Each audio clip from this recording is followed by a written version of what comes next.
Welcome welcome back to my YouTube channel Khushi vlogs. So ಇವತ್ತಿನ vlog ಬಂದು ಯುಗಾದಿ ಹಬ್ಬದ ದಿನದ ವ್ಲಾಗ್ ಮತ್ತು ಅದ್ರ ಜೊತೆಗೆ ಅದರ ನೆಕ್ಸ್ಟ್ ಡೇ ಅಂದರೆ ತೊಡ್ಕಿನ ದಿನದ ವ್ಲಾಗ್ ಆಗಿರುತ್ತೆ. ಸೊ ಏನೇನೆಲ್ಲ ಆಯಿತು ಹಬ್ಬದ ದಿನ, ಏನೇನು ಮಾಡಿದ್ದೆ, ನಾನ್ ವೆಜ್ ಆ್ಯಂಡ್ ಹಬ್ಬಕ್ಕೆ ಏನು ಮಾಡಿದ್ದೆ, ಇದನ್ನೆಲ್ಲ ಶೇರ್ ಮಾಡೋಣ ಅಂತ ಹೇಳಿಬಿಟ್ಟು ಈ ವ್ಲಾಗ್ ಶೇರ್ ಮಾಡ್ತಾಯಿದ್ದೀನಿ. ಸೊ ಇವತ್ತು ಈ ಡ್ರೆಸ್ ಹಾಕ್ಕೊಳ್ಳೋಣ ಅಂತ ಅಂದ್ಕೊಂಡೆ. ಸೊ ಯುಗಾದಿ ದಿನ ಹೊಸ ಬಟ್ಟೆ ಹಾಕ್ಕೊಳ್ಬೇಕು ಅಂತ ಈ ಒಂದು ಕುರ್ತಾ ಸೆಟ್ನ ಹಾಕ್ಕೊಳ್ಳೋಣ ಅಂತ ಅಂದ್ಕೊಂಡೆ. ಸೊ ಈ ಡ್ರೆಸ್ನು ಕೂಡ ನಾನು ನಿಮಗೆ ಪ್ರೀವಿಯಸ್ ವ್ಲಾಗ್ಗಳಲ್ಲಿ ತೋರಿಸಿದ್ದೆ, ಅಂದರೆ ಅದನ್ನು ಶಾಪ್ ಮಾಡಿಕೊಂಡು ತೊಗೊಂಡು ಬಂದಾಗ. ಸೊ ಇದನ್ನ ಟೈಲರ್ ಹತ್ರ ತೊಗೊಂಡೋಗಿ ಆಲ್ಟರ್ ಕೂಡ ಮಾಡಿಸ್ಕೊಂಡು ಬಂದಿದ್ದೆ. ಸೊ ನಾನು ನಿಮಗೆ ಶೇರ್ ಮಾಡಿದ್ದು ಆಲ್ಟರ್ ಮಾಡಿಸ್ಬೇಕಾದ್ರೆ ತೊಗೊಂಡೋಗ್ಬೇಕಾದ್ರೆ, ಅಂದರೆ ನನ್ನ ಸೈಜ್ ಸ್ವಲ್ಪ ಚಿಕ್ಕ ಇರುತ್ತಲ್ಲ, ಸೊ ನನ್ನ ಸೈಜಿಗೆ ಸ್ಟಿಚ್ ಮಾಡ್ಸೋಕ್ಕಂತ ತೊಗೊಂಡು ಹೋಗ್ಬೇಕಾದ್ರೆ ಶೇರ್ ಮಾಡಿದ್ದೆ.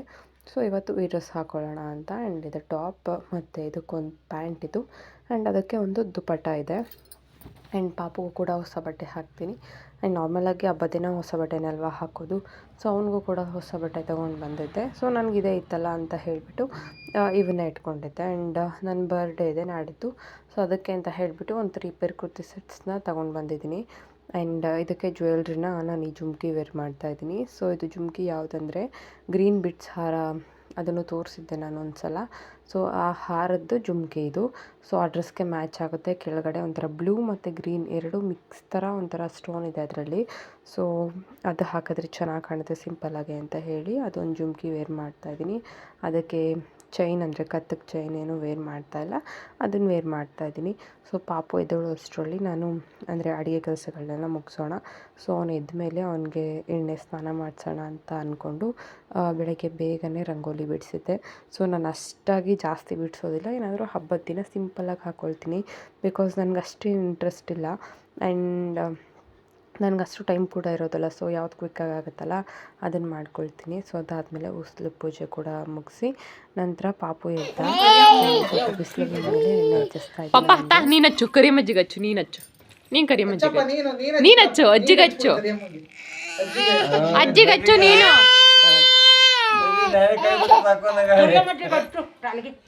ಅಚ್ಚು ಕರಿಮಜ್ಜಿಗಚ್ಚು.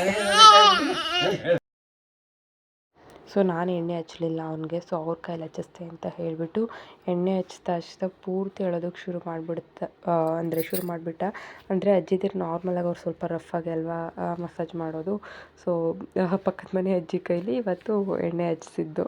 ಸೊ ಅವ್ರು ಸ್ವಲ್ಪ ಅಂದರೆ ಜಾಸ್ತಿ ಪ್ರೆಸ್ ಮಾಡಿ ಮಸಾಜ್ ಮಾಡ್ತಾರಲ್ಲ, ಸೊ ಅವ್ನಿಗೆ ಆ ರೀತಿ ಮಾಡಿಸಿದ್ರೆ ಇಷ್ಟ ಆಗೋದಿಲ್ಲ. ಸೊ ನಾನು ಮಾಡಿಲ್ಲ ಅಂತ ಹೇಳಿಬಿಟ್ಟು ಹೇಳ್ತಾ ಇದ್ದ. ಸೊ ಈ ಡ್ರೆಸ್ ತೋರಿಸಿದ್ದೆ ನಾನು ನಿಮಗೆ ನೆನ್ನೆ ವ್ಲಾಗ್ನಲ್ಲಿ, ಪಾಪುಗೆ ಅಂತ ಹೇಳೋ ಡ್ರೆಸ್ ತಂದಿದ್ದೆ ಅಂತ. ಸೊ ಚೆನ್ನಾಗಿರುತ್ತೆ ಶೆಕೆಗೆ ಅಂತ ಹೇಳಿ ಹಾಕಿದ್ದೀನಿ ಇದನ್ನು. ಸೊ ಇದನ್ನೇನಿದ್ರು ಒಂದು ಹಾಫ್ ಆನ್ ಅವರ್ನಲ್ಲಿ ನಾನು ಬೇರೆ ಡ್ರೆಸ್ ಚೇಂಜ್ ಮಾಡಬೇಕು, ಬಿಕಾಸ್ ಹೇಗಿದ್ರು ಗಲೀಜು ಮಾಡ್ಕೊಳ್ತಾನೆ. ನಾನು ಹಾಗೇನೆ ಸ್ವಲ್ಪ ಡ್ರೆಸ್ನೆಂದರೂ ಕೂಡ ಅವನಿಗೆ ಚೇಂಜ್ ಮಾಡಿಬಿಡ್ತೀನಿ. ಸೊ ಇದು ಬೇವು ಬೆಲ್ಲ ಮಾಡೋಕ್ಕೆ ಅಂತ ಬೇವು ತೊಗೊಂಡು ಬಂದಿದ್ದಾರೆ ತೋಟದಿಂದ.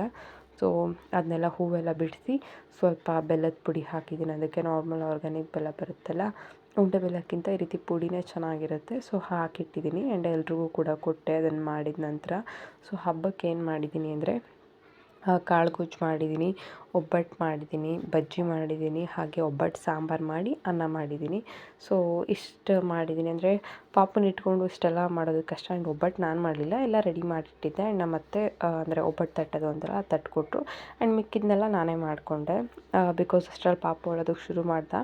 ಸೊ ನಾನು ಮಾಡಿಕೊಡ್ತೀನಿ ಅಂತ ಹೇಳಿ ಅವರೇ ಮಾಡಿದ್ರು. ಒಂದು ಮಿಕ್ಕಿದ ಅನ್ನ ಸಾಂಬಾರು ಪಲ್ಯ ಬಜ್ಜಿ ಎಲ್ಲ ಮಾಡಿಕೊಂಡೆ. ಸೊ ಎಲ್ರದ್ದು ಊಟ ಕೂಡ ಆಯಿತು. ಆ್ಯಂಡ್ ನಾನಿನ್ನೂ ಊಟ ಮಾಡಿಲ್ಲ. ನನಗೆ ಹಬ್ಬಕ್ಕೆ ಅಡುಗೆ ಮಾಡೋದಕ್ಕಿಂತ ಮಿಸ್ಸಪ್ ಆಗುತ್ತಲ್ಲ ಕಿಚನ್, ಅದನ್ನು ನೋಡೋದಕ್ಕಾಗೋದಿಲ್ಲ. ನಾರ್ಮಲಾಗಿ ಸ್ವೀಟ್ ಮಾಡಿದ್ರೇ ಈ ರೀತಿ ಜಾಸ್ತಿ ಮಿಸ್ ಆಗೋದು ನಾನ್ ವೆಜ್ ಮಾಡೋದಕ್ಕಿಂತ. ಸೊ ನನಗೆ ಒಬ್ಬಟ್ಟಿಗೆ ಹಾಲು ಮತ್ತು ತುಪ್ಪ ಇದ್ದರೆ ಚೆನ್ನಾಗಿ ಅನಿಸುತ್ತೆ. ಸೊ ನಾನು ನಾರ್ಮಲಾಗಿ ಒಬ್ಬಟ್ಟೆ ತಿಂತಾಯಿರಲಿಲ್ಲ. ಆ್ಯಂಡ್ ನಾನು ಸೀಮಂತದಲ್ಲಿ ಕೂಡ ಒಂದು ಒಬ್ಬಟ್ಟು ಕೂಡ ಟೇಸ್ಟ್ ಮಾಡಿರಲಿಲ್ಲ. ಬಟ್ ಏನೋ ಇವತ್ತು ಒಬ್ಬಟ್ಟು ತಿನ್ನಬೇಕು ಅಂತ ಅನ್ನಿಸ್ತು. ಸೊ ತಿಂದೆ. ಯಾಕೆ ಒಬ್ಬಟ್ಟು ತಿನ್ನಬೇಕು ಅಂತ ಅನ್ನಿಸ್ತು ಅಂದರೆ ಒಂದು ಶಾರ್ಟ್ಸ್ ಕ್ಯಾಪ್ಚರ್ ಮಾಡೋಣ, ಒಂದು ಕ್ಲಿಪ್ಪಿಂಗ್ ಅಂತ ಹೇಳಿ ಕ್ಯಾಪ್ಚರ್ ಮಾಡಬೇಕಾದ್ರೆ ಕೈನಲ್ಲಿ ಇದ್ದಿದ್ದು ಬಳೆ ಚೆನ್ನಾಗಿ ಕಾಣ್ತಿದ್ವು ಒಬ್ಬಟ್ಟು ಇಡಬೇಕಾದ್ರೆ. ಸೊ ಹಾಗೆ ಒಂದು ಪ್ಲೇಟ್ಗೆ ಹಾಕ್ಕೊಂಡಿದ್ನೆಲ್ಲ ತಿನ್ನೋಣ ಅಂತ ಹೇಳಿ ಹಾಕ್ಕೊಂಡೆ. ಸೊ ನಮ್ಮೂರಿನಲ್ಲಿ ಏನಂದರೆ ಯುಗಾದಿ ಹಬ್ಬದ ದಿನ ಜಾತ್ರೆ ಮಾಡ್ತಾರೆ. ಊರಿನಲ್ಲಿ ಅಂದರೆ ಒಂದು 3-4 ಕಿಲೋಮೀಟರ್ಸ್ ದೂರದಲ್ಲಿ ಒಂದು ಊರಿದೆ. ಸೊ ಅಲ್ಲಿ ಉತ್ತರಿಸಿದಪ್ಪ ಅಂತ ಹೇಳಿ ತುರುವೇಕೆರೆ ಹತ್ರ ಮಾದಿಹಳ್ಳಿ ಅಂತ ಒಂದು ಊರಿದೆ. ಸೊ ಅಲ್ಲಿ ನಾರ್ಮಲಾಗಿ ಯುಗಾದಿ ಹಬ್ಬದ ದಿನವೇ ಜಾತ್ರೆ ಮಾಡ್ತಾರೆ. ಸೊ ನಾವು ಮದುವೆ ಆದಾಗ ಫಸ್ಟ್ ಇಯರ್ ಹೋಗಿದ್ದೆ ನಾನು, ಅಂದರೆ ನನ್ನ ಹಸ್ಬೆಂಡ್ ಕಸಿನ್ಸ್ ಮತ್ತು ನನ್ನ ಹಸ್ಬೆಂಡ್ ಎಲ್ಲರೂ ಹೋಗಿದ್ವಿ. ಸೊ ತುಂಬ ಕ್ರೌಡ್ ಇತ್ತು ನಾವು ಆ ಸಲ ಹೋದಾಗ. ಆ್ಯಂಡ್ ನಾನು ಇವತ್ತು ಹೋಗಬೇಕು ಅಂತ ಹೇಳಿಬಿಟ್ಟು ಕೇಳಿದೆ. ಸೊ ಕರ್ಕೊಂಡು ಹೋಗ್ತಾಯಿದ್ದಾರೆ. ನಾರ್ಮಲಾಗಿ ನನಗೆ ಈ ರೀತಿ ಅಂದರೆ ತುಂಬ ಇಷ್ಟ. ಬಿಕಾಸ್ ಏನಂದರೆ ನನಗೆ ಈ ಊರೇನು ಹೊಸ್ತಲ್ಲ. ಬಿಕಾಸ್ ಮುಂಚೆಯಿಂದ ನಾನು ಚಿಕ್ಕವಳಿದ್ದಾಗಿಂದನೂ ಇಲ್ಲೇ ಇದೆ, ಅಂದರೆ ಅಜ್ಜಿ ಮನೆಯಲ್ಲಿ. ಸೊ ನನಗೆಲ್ಲ ಗೊತ್ತಲ್ಲ ಎಲ್ಲೆಲ್ಲಿ ಏನೇನು ನಡೆಯುತ್ತೆ ಅಂತ ಹೇಳಿಬಿಟ್ಟು. ಸೊ ಕರ್ಕೊಂಡು ಹೋಗಿ ಅಂತ ಹೇಳ್ಬಿಟ್ಟು ಕೇಳಿದೆ. ಹೋಗಿದ್ವಿ. ನಾವು ಪಾಪುನ ಮನೆಯಲ್ಲೇ ಬಿಟ್ಟೋದ್ವಿ ಬಿಕಾಸ್ ಕ್ರೌಡ್ ಜಾಸ್ತಿ ಇರುತ್ತೆ ಅಂತ ಹೇಳಿ. ಬಟ್ ಅಲ್ಲಿ ಇವತ್ತು ಏನಂದರೆ ಆ ವರ್ಷ ಕಂಪೇರ್ ಮಾಡಿದ್ರೆ ತುಂಬ ಕಡಿಮೆ ಇತ್ತು. ನಾವು ಪಾಪುನ ಆ ರೀತಿ ಜಾಸ್ತಿ ಕ್ರೌಡ್ ಇರೋ ಜಾಗಕ್ಕೆಲ್ಲ ಯಾವತ್ತೂ ಕರ್ಕೊಂಡು ಹೋಗಿಲ್ಲ.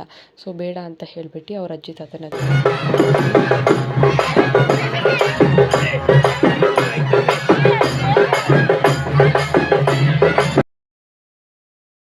ಬಟ್ ಅಲ್ಲಿ ನೋಡಿದ್ರೆ ನಾರ್ಮಲ್ ಒಂದು 5-4 ಮಂತ್ಸ್ ಮಕ್ಕಳನ್ನೆಲ್ಲ ಎತ್ಕೊಂಡು ಬಂದಿದ್ದಾರೆ. ಸೊ ನೀವು ದೇವ್ರ ಹತ್ರ ಮಗುನ ಕರ್ಕೊಂಡು ಹೋಗ್ಬೇಕಂದ್ರೆ ನಾರ್ಮಲ್ ಡೇಸ್ ಏನು ಕ್ರೌಡ್ ಇರಲ್ವಲ್ಲ ಆ ಟೈಮ್ನಲ್ಲಿ ಕರ್ಕೊಂಡೋಗಿ. ಸೊ ಅಷ್ಟು ಜನಗಳ ಮಧ್ಯದಲ್ಲಿ ಪಾಪುಗಳನ್ನ ಎತ್ಕೊಂಡು ಬಂದರೆ ಅಂದರೆ ಇನ್ಫೆಕ್ಷನ್ಸ್ ಆಗುತ್ತೆ, ಡಸ್ಟ್ ಅಲರ್ಜಿಸ್ ಆಗುತ್ತೆ. ಸೊ ನನಗಂತೂ ಇಷ್ಟ ಆಗೋದಿಲ್ಲ. ನನ್ನ ಮಗ ಅಷ್ಟು ದೊಡ್ಡವನಾಗಿದ್ದರೂ ಕೂಡ ನಾನು ಯಾವತ್ತೂ ಇಷ್ಟು ಕ್ರೌಡ್ ಇರೋ ಪ್ಲೇಸಿಗೆ ಕರ್ಕೊಂಡು ಹೋಗಿಲ್ಲ. ಸೊ ಯಾರು ಕೂಡ ಕರ್ಕೊಂಡು ಹೋಗ್ಬಿಡಿ, ಬಿಕಾಸ್ ಅಷ್ಟು ಒಳ್ಳೆಯದಲ್ಲ ಅದು. ಆ್ಯಂಡ್ ಅವ್ರಿಗೂ ಕೂಡ ಇರಿಟೇಟ್ ಆಗುತ್ತೆ, ಹಿಂಸೆ ಆಗುತ್ತೆ ಅಂತ. ಸೊ ಜ್ಯೂಸ್ ಕುಡಿಯೋಣ ಅಂತ ಹೇಳ್ಬಿಟ್ಟು ಬಂದ್ವಿ. ನನಗೇನಂದರೆ ಈ ರೀತಿ ಏನಾದರೂ ಮಾಡಿದಾಗ ತಿನ್ನೋದು ತಿಂದರೆ ತುಂಬ ಇಷ್ಟ. ಅಂದರೆ ನಾರ್ಮಲ್ ಸ್ಟ್ರೀಟ್ ಫುಡ್ಸ್ ಎಲ್ಲನೂ ತುಂಬ ಇಷ್ಟ ಆಗುತ್ತೆ ನನಗೆ.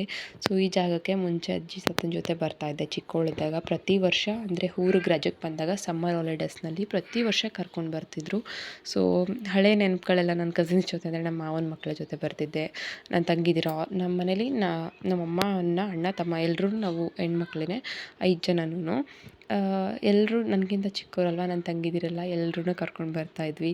ಸೊ ಅದೆಲ್ಲ ನೆನಪಾಗತ್ತೆ ಇಲ್ಲಿಗೆ ಬಂದಾಗ. ನನಗೇನಂದರೆ ಈ ಥರ ಬಂದಾಗ ಇಯರಿಂಗ್ಸ್ ತೊಗೊಳ್ಬೇಕು ಅನಿಸುತ್ತೆ. ಸೊ ನೋಡ್ತಾಯಿದ್ದೆ ತೊಗೊಳ್ಳೋಣ ಅಂತ ಹೇಳಿ ಒಂದು ಆಕ್ಸಿಡೈಸ್ಡ್ ಜ್ಯುವೆಲ್ರಿ ತೊಗೊಂಡು ಬಂದೆ, ಇಯರಿಂಗ್ಸ್ನ. ಆ್ಯಂಡ್ ಪಾಪುಗೆ ಒಂದು ಬ್ಯಾಟ್ ತೊಗೊಂಡೆ. ಹಾಗೆ ಸ್ವಲ್ಪ ನಾರ್ಮಲಾಗಿ ಏನು ಇಷ್ಟ ಆಗುತ್ತೆ ಅದನ್ನೆಲ್ಲ ತಿಂದ್ಕೊಂಡು ಹೊರಟ್ವಿ. ಆಲ್ಮೋಸ್ಟ್ 1 ಅವರ್ 1.5 ಅವರಲ್ಲೇ ಟೈಮ್ ಸ್ಪೆಂಡ್ ಮಾಡಿದ್ವಿ.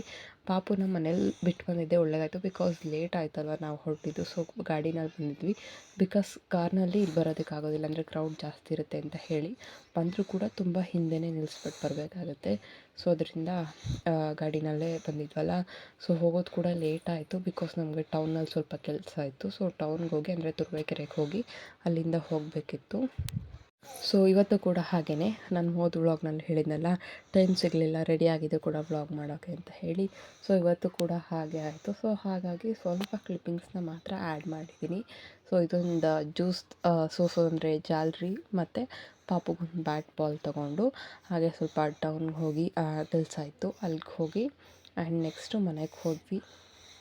ಸೊ ನೆಕ್ಸ್ಟ್ ಏನಂದರೆ ನಾಳೆ ವರ್ಷ ತೊಡಕಿದೆಯಲ್ಲ, ಸೊ ಅದಕ್ಕೆಲ್ಲ ಪ್ರಿಪೇರ್ ಆಗಬೇಕಲ್ವ.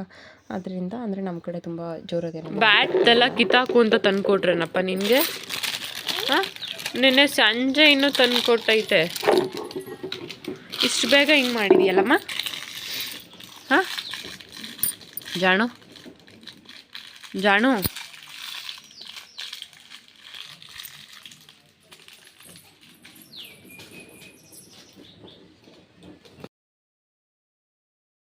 ಸೊ ವರ್ಷದೊಳಗೆ ದಿನ ನಾರ್ಮಲಾಗಿ ತಿಂಡಿ ಎಲ್ಲ ಮುಗಿಸ್ಕೊಂಡೆ. ಅಂದರೆ ತಿಂಡಿಗೆ ನಾರ್ಮಲಾಗಿ ಇದು ಏನದು ಒಬ್ಬಟ್ಟು ಸಾಂಬಾರು ಮಾಡಿದ್ವಲ್ಲ, ಅದಕ್ಕೆ ಎಲ್ರಿಗೂ ರೈಸ್ ಮಾಡಿಕೊಟ್ಟೆ. ಆ್ಯಂಡ್ ಅಜ್ಜಿಗೆ ಸ್ವಲ್ಪ ಗೋಧಿ ನುಚ್ಚಿನ ಉಪ್ಪಿಟ್ಟು ಮಾಡಿಕೊಟ್ಟೆ. ಇವಾಗ ಅಜ್ಜಿಗೆ ಅಂತ ಹೇಳಿಬಿಟ್ಟು ತರಕಾರಿ ಸಾಂಬಾರು ಮಾಡಿ ಒಂದು ಗೋಧಿ ಮುದ್ದೆ ಮಾಡಿದ್ದೀನಿ. ಸೊ ಅವರು ನಾರ್ಮಲ್ ರಾಗಿ ಮುದ್ದೆ ತಿನ್ನೋದಿಲ್ಲ. ಆ್ಯಂಡ್ ಅದ್ರ ಜೊತೆಗೆ ನಾರ್ಮಲ್ ರೈಸ್ ಕೂಡ ತಿನ್ನೋದಿಲ್ಲ. ಆ್ಯಂಡ್ ಕೆಂಪಕ್ಕಿ ತಿಂತಾರೆ, ರಾಜಮುಡಿ ರೈಸ್ ಅಂತಾರಲ್ಲ ಅದು. ಅಜ್ಜಿಗೆ ಶುಗರ್ ಇದೆ, ಅದರಿಂದ. ಅಜ್ಜಿ ಅಂದರೆ ನನ್ನ ಹಸ್ಬೆಂಡ್ ಅವ್ರ ಅಜ್ಜಿ. ಸೊ ಅಜ್ಜಿ ಊರಿಗೆ ಬಂದಿದ್ರಲ್ಲ ಹಬ್ಬಕ್ಕೆ ಅಂತ ಹೇಳಿ, ಸೊ ಅಜ್ಜಿಗೆ ನಾನೇ ಅಡುಗೆ ಮಾಡಿಕೊಡ್ತಾಯಿದ್ದೀನಿ. ಅಂದರೆ ಅಜ್ಜಿ ನಮ್ಮ ಜೊತೆನೆಲ್ಲ ಇದ್ದಾರಲ್ಲ ಅದರಿಂದ. ಆ್ಯಂಡ್ ನಾನ್ ವೆಜ್ ಕೂಡ ತಿನ್ನೋದಿಲ್ಲ ಅಜ್ಜಿ, ಅಂದರೆ ಮಟನ್ ತಿನ್ನೋದಿಲ್ಲ. ಸೊ ನಮಗೆಲ್ರಿಗೂ ಮಟನ್ ಸಾಂಬಾರು ಮಾಡಿ ನಾರ್ಮಲ್ ವೈಟ್ ರೈಸ್ ಮಾಡಿ ರಾಗಿ ಮುದ್ದೆ ಮಾಡ್ಕೊಂಡಿದ್ದೀನಿ. ಸೊ ಅಜ್ಜಿಗೆ ಮಾತ್ರ ಕೊಡಲಿಲ್ವಲ್ಲ ನಾನ್ ವೆಜ್ಜನ್ನ ಅಂತ ಬೇಜಾರಾಯಿತು. ಸೊ ನನ್ನ ಹಸ್ಬೆಂಡ್ ಕಳಿಸಿ ಮತ್ತು ಚಿಕನ್ ತರಿಸ್ದೆ. ಸೊ ಚಿಕನ್ ಆದರೆ ಅಜ್ಜಿ ತಿನ್ಬೋದು ಅಂತ ಹೇಳಿಬಿಟ್ಟು ಮತ್ತು ಚಿಕನ್ ತರಿಸಿ ಅಜ್ಜಿಗೆ ಅಂತ ಹೇಳಿಬಿಟ್ಟು ಸಂಜೆಗೆ ಚಿಕನ್ ಅಡುಗೆ ಮಾಡ್ತಾಯಿದ್ದೀನಿ. ನಾರ್ಮಲಾಗಿ ಮಟನ್ನೇ ಜಾಸ್ತಿ ಮಾಡಿರ್ತೀವಲ್ಲ, ಸೊ ಚಿಕನ್ ಏನು ಮಾಡೋದಿಲ್ಲ. 2 ಥರದ ಮುದ್ದೆ, 2 ಥರದ ಸಾಂಬಾರು, 2 ಥರದ ಅನ್ನ ಮಾಡಿಕೊಂಡೆ. ಸೊ ಪ್ರೀತಿಯಿಂದ ಮಾಡಿದ್ರೆ ಯಾವ ಕೆಲಸ ಕೂಡ ಜಾಸ್ತಿ ಅನಿಸೋದಿಲ್ಲ. ಸೊ ಇವತ್ತು ಕೂಡ ನನಗೆ ಹಾಗೆ ಅನ್ನಿಸ್ತು. ಆ್ಯಂಡ್ ಚಿಕನ್ ಕೂಡ ರೆಡಿ ಆಯಿತು ಅಜ್ಜಿಗೆ ಅಂತ ಹೇಳಿ. ಸೊ ವ್ಲಾಗ್ ಇಷ್ಟ ಆಗಿದ್ದರೆ ಲೈಕ್ ಮಾಡಿ, ಶೇರ್ ಮಾಡಿ, ಕಮೆಂಟ್ ಮಾಡಿ. ಇದೇ ರೀತಿ ವೀಡಿಯೋಸ್ಗೋಸ್ಕರ ನನ್ನ ಫಾಲೋ ಮಾಡಿ. ಹಾಗೆ ನನ್ನ ಚಾನಲ್ನ ಸಬ್ಸ್ಕ್ರೈಬ್ ಮಾಡ್ಕೊಳ್ಳಿ. ಯಾರೆಲ್ಲ ವೀಡಿಯೋ ನೋಡಿದ್ರಿ, thank you for watching my video.